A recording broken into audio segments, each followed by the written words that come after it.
আবহাওয়া দপ্তরের পূর্বাভাস ছিল আগে থেকেই, সেই মতো বুধবার তিস্তাপাড়ে ভোর হলো ইলশেগুড়ি বৃষ্টি দিয়ে।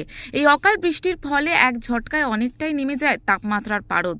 একদিকে মাঘের শীত, তার উপর ইলশেগুড়ি বৃষ্টির সঙ্গে হিমেল হাওয়ায় কার্যত জুবুথুবু অবস্থা জলপাইগুড়িবাসীর।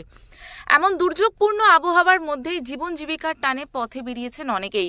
তবে গরম জামা কাপড়ের সঙ্গে বুধবার সঙ্গী হয়েছে ছাতা আর রেনকোট। আবহাওয়ার এমন পরিবর্তন প্রসঙ্গে জেলা শহরের প্রবীণ নাগরিক নীলাঞ্জন দাশগুপ্ত বলেন, জলপাইগুড়ির এটাই স্পেশালিটি, শীত যাওয়ার আগে এমনভাবে বৃষ্টি হওয়া। বাজারে যাচ্ছি ছাতা মাথায় দিয়ে। ছাতা আজকে সকালে হঠাৎ করে বৃষ্টি আরম্ভ হলো, যেটা মানে প্রত্যেক বছরই হয়, এবারে হয়তো একটু দেরিতে হলো। তখন বাজার জগৎটাই একটু ছাতিটা নিলাম, ছাতি না নিলে এই ঠান্ডা জল গায়ে খুব কষ্ট দেয়। জলপাইগুড়ি কি ওয়েদার ছিল আগে? হ্যাঁ, আগে জলপাইগুড়ি এটাই স্পেশালিটি। এই শীত যাওয়ার আগে একটু বৃষ্টি হতো রাস্তাঘাট, তবে আজকের যে বৃষ্টি সেটা অত্যন্ত কম।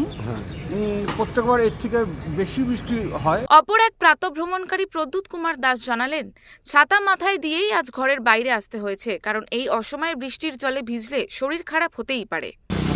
ওয়েদার একটু খারাপ আছে, একটু হালকা বৃষ্টি মতো মনে হচ্ছে, তার জন্য এই ঠান্ডার মধ্যে ভিজলে হয়তো ঠান্ডা লেগে যেতে পারে। এই কারণে ছাতা নিলাম, আমাদের প্রাতঃভ্রমণ রোজকার অভ্যাস। সেই কারণে আজকে বেরিয়েছি ছাতা নিয়ে। এই বৃষ্টির ফলে ইনিংস শেষ হওয়ার আগে আরও বেশ কয়েকটা দিন শীতের জমিয়ে ব্যাটিং অনুভব করার আশায় রয়েছেন জলপাইগুড়িবাসীরা। জলপাইগুড়ি থেকে উজ্জ্বল হোর, ওঙ্কার বাংলা।